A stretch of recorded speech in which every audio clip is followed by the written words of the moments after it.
एक आदमी बिना किसी हेल्प के जहां हर कदम पर नेचर उसकी जर्नी को टेस्ट करता है, उन सभी टेस्ट को पार करके जिंदा बचने के लिए बस एक चीज चाहिए, होप। वापस जिंदा बचाकर इंसानों के बीच लौटाने के होप। लेकिन अगर ऐसी होप के साथ हमेशा जलने वाली रिवेंज भी जुट जाए तो ऐसे ही एक स्टोरी है ह्यू ग्लास की। ये स्टोरी बाकी सर्वाइवल स्टोरी जैसी नहीं है कि बस एक इंसिडेंट से वो कैसे बचकर निकला, बल्कि एक के बाद एक लाइफ ने उसे टेस्ट किया। कैसा टेस्ट? कैनिबल्स यानी इंसानों को खाने वालों से बचकर निकला। एक ऐसा ट्राइब जो मानती थी कि ह्यूमन सैक्रिफाइस से उनके फसलें अच्छा होगी। उस ट्राइब ने उसके फ्रेंड को उसकी आंखों के सामने पूरी बॉडी में कांटे चुबाकर जिंदा जला दिया। उनसे बचकर निकला। उसकी बॉडी को इतना काटा, उसका गला चीर दिया कि वो दोबारा उठ ना सके। फिर भी उठकर उस एनिमल को मारा। जब सबने उसे मारने के लिए छोड़ दिया तब भी जिंदा रहा। और जिन्होंने उसे ब्रूटली कीड़ों के लिए छोड़ दिया, बिना खाना पानी के धोखा देकर चल गए, उनसे रिवेंज लेने के लिए चलकर नहीं, क्रॉल करके 200 माइल्स ट्रैवल करके जिंदा लौटा। आखिर कौन है ये ह्यू ग्लास? इतनी हार्डशिप्स क्यों फेस की और फाइनली वो कैसे जिंदा बचा? आज की वीडियो में देखते हैं। इस वीडियो को शेयर करके ज़्यादा लोगों तक पहुंचाइए और कमेंट सेक्शन में सर्वाइवल स्टोरी कमेंट कीजिए। हम हर मंथ ऐसे की सर्वाइवल वीडियो पोस्ट करेंगे, तो आपको चाहिए या नहीं ज़रूर बताना। सो बिना देरी किए वीडियो शुरू करते हैं। ह्यू ग्लास की अर्ली लाइफ के बारे में ज़्यादा रिकॉर्ड्स नहीं है, लेकिन museum of the mountain man के अकॉर्डिंग 1780s के टाइम में एक आयरिश फैमिली पेंसिल्वेनिया में शिफ्ट हुई थी। उनकी ही बेटा था ह्यू ग्लास, लेकिन उसका स्टोरी लोगों को 1817 से पता चली। उस वक्त शुरू हुई ये स्टोरी 200 साल बाद भी सुनाई जाता है। तो आप इमेजिन कर सकते हैं कि ये स्टोरी कैसी होगी। कुछ लोग कहते हैं कि उस टाइम उसकी एक वाइफ और 2 चिल्ड्रन भी थे, लेकिन ये कितना सच है किसी को नहीं पता। इस टाइम पर एक सी कैप्टन की तरह शिप्स पर घूमता था और ट्रेड बिजनेस में था। जब सब कुछ नॉर्मल चल रहा था तब 1819 में एक पायरेट शिप ने उन पर अटैक कर दिया। उस टाइम पर ये पायरेट्स बहुत ज़्यादा क्रूएल हुआ करते थे और इन पर अटैक किया था उनमें से सबसे क्रूएल पायरेट जीन लफेट ने। उसे टेरर ऑफ गल्फ भी कहते थे। जब उसने अटैक किया तो ह्यू ग्लास और उसके लोग हार गए। नॉर्मली पायरेट्स की हाथ लगना ही बहुत बुरा होता है, लेकिन ये जीन लफेट अमेरिकन को और ब्रूटली ट्रीट करता था, क्योंकि जब वो फ्रेंच नेवी में काम कर रहा था तो यूएस वालों ने उसे पकड़कर जेल में डाला और बहुत टॉर्चर किया था। तो उस वक्त पैदा हुई नफरत वो हर अमेरिकन पर निकलता था। अब इसने ग्लास के लोगों को इतनी बुरी मौत दी, उन्हें कट्स मारे ताकि उनका ब्लड निकले, उनके कपड़े उतार दिए और बहरे में से समुंदर में फेंक दिया। उनमें लेडीज थी, मेन थे और छोटे बच्चे भी थे। उन्हें मारा नहीं, पानी में क्यों फेंका? क्योंकि वो चाहता था कि ये लोग सफ़र करें। इससे कट्स के समुंदर के साल्ट वाटर में उनके गाँव और जलते थे और मौत के इंतज़ार करते हुए चिल्लाते थे और वो उनकी चीखें सुनता था। फाइनली वो ह्यू ग्लास के पास आया। ग्लास अपने लोगों को पानी में मौत का इंतज़ार करते देख रहा था, पर कुछ नहीं कर पाया। जीन ने उसे 2 ऑप्शंस दिए, या तो अपने लोगों की तरह पानी में गिरकर मार जाओ या फिर हमारी पायरेट्स में ज्वाइन हो जाओ। ऐसा मौत से बेहतर जिंदा रहना समझकर ग्लास ने ज्वाइन करने को डिसीजन लिया। वो उसके साथ एक पायरेट बनकर 1 ईयर तक रहा। इस 1 ईयर में उसने लोगों को धमकाया, लूटा और चोरी की, किडनैपिंग्स एंड मर्डर्स, ऐसा बहुत से काम किए। ग्लास ने उस टाइम को डिस्क्राइब करते हुए कहा, ये लोग इंसान नहीं थे, इनमें कोई ह्यूमन वैल्यूज़ नहीं थी, ये कोई लाइफ नहीं थी। एस्केप होने के मौका ढूंढ रहे ग्लास को उसी शिप पर सेम सोच वाले एक और पर्सन मिला। दोनों फ्रेंड्स बन गए। एक दिन उन्हें एस्केप होने का एक अच्छा चांस मिला। जब शिप पर कोई नहीं देख रहा था वो नीचे कूद गए। उन्होंने सोचा कि शिप अभी भी कोस्ट से ज़्यादा दूर नहीं आई है और वो तैरकर किनारे तक पहुंच सकते हैं, लेकिन उनके मन में एक डर था। जिस जगह वो थे वहाँ से ईस्ट या वेस्ट में 2 ट्राइब्स रहते थे। एक थी करंकवा ट्राइब। ये ट्राइब इंसानों को, खास करके वाइट पीपल को खाती थी। मोस्टली ये सेरेमोनियल पर्पस के लिए करते थे या फिर अपने एनिमीज को मारने के बाद उनका फ्लैश खाते थे। इस डिश का नाम भी था लॉन्ग पिग। दूसरी तरह टोंकावास ट्राइब, ये पूरे इंसान को नहीं खाते थे, लेकिन सिर्फ ह्यूमन हैंड्स और फीट खाते थे। उनका बिलीफ था कि ऐसा करने से उन्हें स्ट्रेंथ और स्पीड मिलता है। तो उन दोनों ने प्रे किया कि वो इन दोनों की ट्राइब्स के हाथ न लगे। ऐसे उनकी जर्नी स्टार्ट हुई। एक तरह जीन का आदमी उन्होंने ढूंढ रहे थे, दूसरी तरह वो एक सेफ प्लेस की तलाश में थे। फाइनली एस्केप वाली जगह से 1000 माइल्स दूर वो लैंड पर पहुंचे।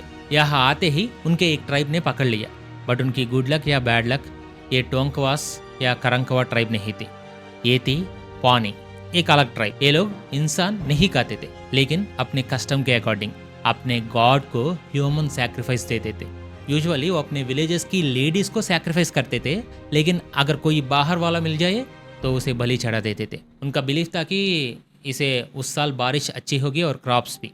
और देखते ही देखते उस ट्राइब ने ग्लास के फ्रेंड को एक लकड़ी से बांध दिया और उसकी बॉडी में पाइन ट्री की नीडल्स चुबाना स्टार्ट कर दिया। पूरी बॉडील्स नीडी के भरने के बाद ग्लास के सामने ही उसे उसी लकड़ी से बांध कर जला दिया। नेक्स्ट वो ट्राइब ग्लास की तरफ बढ़ने लगी। ग्लास को समझ नहीं आया कि क्या करे। वो फरहान उनके सामने घुटनों पर गिर गया और अपने पास सिनाबर निकलकर उन्हें दिखाया। ये देखते ही ट्राइब ने उसे मारने का प्लान रोक दिया और उसे अपने में से एक एक्सेप्ट कर लिया। ग्लास भी कुछ टाइम तक उसी ट्राइब के साथ रहा। वेट, सिनाबर देखकर उसे छोड़ दिया क्यों? एक्चुअली सिनाबर एक रेड कलर का मिनरल है। इसे वर्ल्ड वाइड मेकअप्स में यूज किया जाता है और इसकी मेडिसिनल प्रॉपर्टीज की वजह से नेटिव अमेरिकन्स इसे एज ए मेडिसिन भी यूज करते थे। इतना ही नहीं, वो लोग सिनबर को वॉर टाइम में गुड लक के लिए फेस पर लाइंस बनाकर लगते थे और अपने गॉड की पूजा में भी यूज करते थे। तो जब ग्लास ने उन्हें वो सिनबर ऑफर किया तो ट्राइब ने सोचा कि उसे उनके गॉड ने भेजा है और उसे एक्सेप्ट कर लिया। वहाँ रहते हुए उसने उनके सारे कस्टम्स और जीना का तरीका सीख लिया। सो फाइनली वो भी एक पानी बन गया। इसी टाइम उनके हाथ उसकी फेवरेट और सेंटिमेंटल राइफल आई, एक .54 कैलिबर हॉकिन। इस राइफल से उसका बहुत अटैचमेंट था और यही अटैचमेंट उसे आगे बहुत मुश्किलों में डालेगा, लेकिन बच जाएगा भी। ये 1822 जनवरी का टाइम था। ग्लास और ट्राइबल चीफ दोनों सेंट लुइस गई। US superintendent of Indian affairs से मिले। मीटिंग के बाद वापस सिर्फ चीफ लौटा। ग्लास वही एक एडवर्टाइजमेंट देकर रुक गया। स्क्रीन पर आप वो एडवर्टाइजमेंट देख सकते हैं। ये जनरल विलियम हेनरी एशली ने लगवाया था। इसमें लिखा था कि रॉकी माउंटेन फूड कंपनी के लिए 100 मैन चाहिए। उनका काम था अमेरिका के अनएक्सप्लोर्ड फॉरेस्ट में जाना और वहाँ एनिमल्स मेनली बीवर्स को पकड़कर उनका फर कलेक्ट करना। ये एक डिफिकल्ट जॉब था, इसीलिए साल के $200 ऑफर किए गए थे। ह्यू ग्लास ने सोचा कि जो उनसे देखा है उसके आगे ये कुछ नहीं और उन्हें साइन कर दिया। अर्ली मार्च में एक्सपीडिशन स्टार्ट हुआ और स्टार्ट इतना पीसफुल था कि पहले ही दिन एक पर्सन पानी में डूबकर मर गया। 100 लोगों से शुरू हुई जर्नी एक दिन में 99 पर आ गई। एक वीक बाद एक पर्सन ने एक्सप्लोसिव के पास स्मोकिंग करने की कोशिश की, ब्लास्ट हुआ और 3 लोग मार गए। नंबर आ गया 96 पर। इतनी स्मूथ जर्नी मिसौरी रिवर के पास आकर रुकी। एशले किनारे पर आरिकारा ट्राइब के लोगों से बात कर रहा था। इन्हें रीस भी कहते हैं। वो ट्राइब शुरू से ही एशली के ग्रुप पर डाउट कर रही थी। लंबी डिस्कशंस के बाद एशली ने उन्हें कन्विंस किया, हमारे बीच कोई दुश्मनी नहीं है, हम यहाँ फूर के लिए आए हैं तो हमें मिलकर काम करना चाहिए। ट्राइब एक डील के लिए मान गई। डील ये था कि ट्राइब एशली को 50 हॉर्सेस देगी और बदले में एशली उन्हें गन पाउडर देगा। डील हो गई। लेकिन अगली सुबह जिस गन पाउडर के उन्हें दिया था उसी गन पाउडर और गन से आरिकारा वॉरियर्स ने एशली के लोगों पर अटैक कर दिया। उसमें लगभग 15 लोग मारे गए।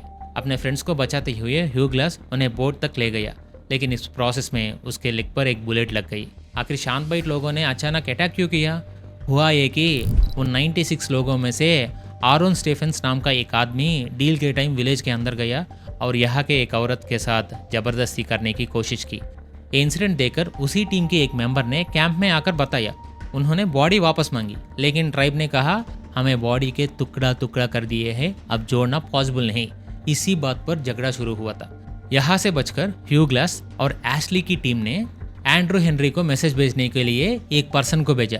वो 230 सोल्जर्स के साथ लौटा। तब तक ये सब छिपे हुए थे। उसके आने के बाद सबने मिलकर उनके विलेज को आग लगा दी, लेकिन ह्यू ग्लास उनके साथ नहीं था, शायद उस बुलेट वुंड की वजह से। अब बचे हुए फर ट्रूपर्स ने 2 ग्रुप्स में डिवाइड होने के डिसाइड किया, ताकि अगर कोई दूसरे ट्राइब अटैक करे तो वो सेफ बेस तक पहुंच सके। ह्यू ग्लास एशली के ग्रुप में ही था। कुछ मंथ्स बीत गए।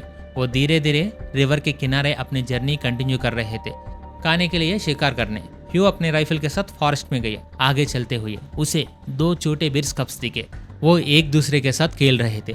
उन्हें देखकर ह्यू को अचानक याद आया, अगर बच्चे यहाँ आए तो इनकी माँ भी यही कही होगी। उसने अपनी गन मजबूती से पकड़ी और पीछे मुड़ा तो एक बड़ा सा बिर उसकी तरफ दौड़ रहा था। उसे फौरन शूट किया और भागना स्टार्ट कर दिया।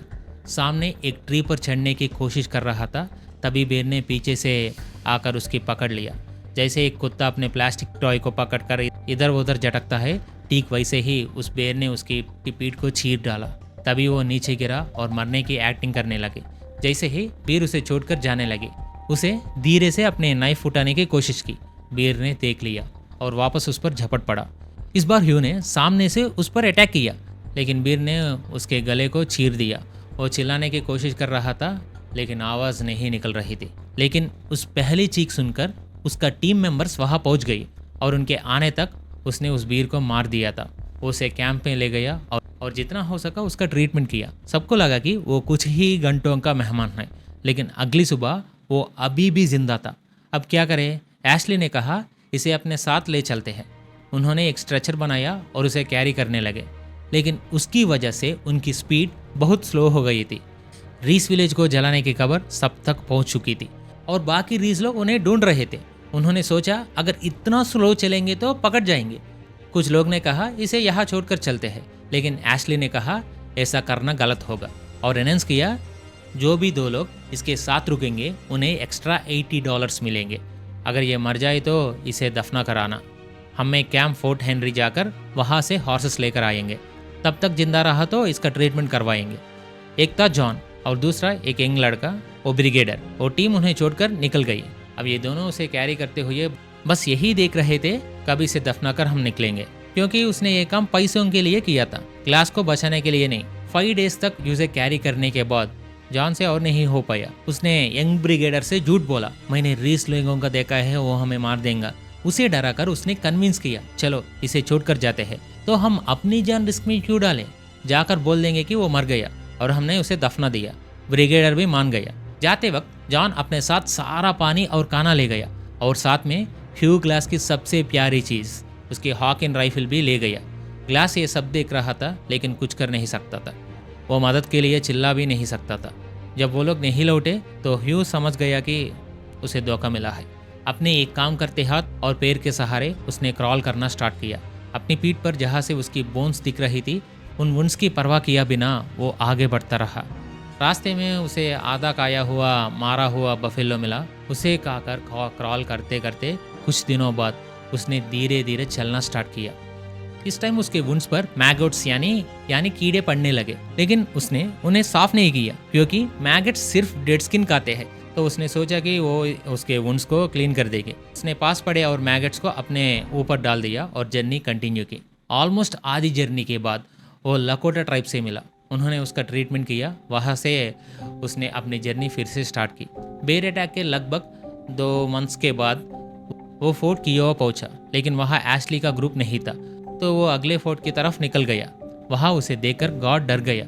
उसे लगा कि वो एक भूत है। उसने सबको बुलाया। दलती शाम के अंधेरे में हाथ में टॉर्च लिए, अपने दोनों पैरों पर सीधा खड़ा। मौत क्या होती है ये भी भूल चुकी आंखों से देखते उस शख्स को देखकर सब शॉक्ड थे। फाइनली जब उन्हें पता चला कि ये ग्लास ही है, तो उसे अंदर ले गए। अगली सुबह उस यंग लड़के ब्रिगेडर को अरेस्ट कर लिया गया। जब उसे मार रहे थे तो ग्लास ने कहा इसकी गलती नहीं है, जॉन ने इसे कन्विंस किया था, और उसे छोड़ दिया गया। वहां से वो जॉन को ढूंढने निकला अपनी रिवेंज लेने, लेकिन जब तक जॉन आर्मी में ज्वाइन हो चुका था, ऑफिसर्स ने ग्लास को रोक दिया और सिर्फ उसकी राइफल और नाइफ वापस दिलवाई। उसके बाद जॉन का क्या हुआ ये कहीं मेंशन नहीं था। इस इंसिडेंट के 10 साल बाद जब वो 2 ट्रोपर्स के साथ फॉरेस्ट में था, तो रीस ट्राइब ने फिर से अटैक किया और तीनों मार गए। लेकिन कुछ स्टोरीज में कहता है कि ह्यू ग्लास वहाँ नहीं मारा, उसने अपनी मौत फेंकी और कहीं और चल गया। एग्जैक्टली क्या हुआ ये आज तक किसी को नहीं पता, लेकिन ह्यू ग्लास की एडवेंचर्स और उसकी सर्वाइवल स्टोरी एक लेजेंड बन गई। आपको इस वीडियो अच्छे लगे तो चैनल को सब्सक्राइब करो और वीडियो को लाइक करो और अपने फ्रेंड्स एंड फैमिली के साथ शेयर करो और बेल आइकन को ऑल पे रखो। और वीडियो एंड तक देखने के लिए लव यू सो मच।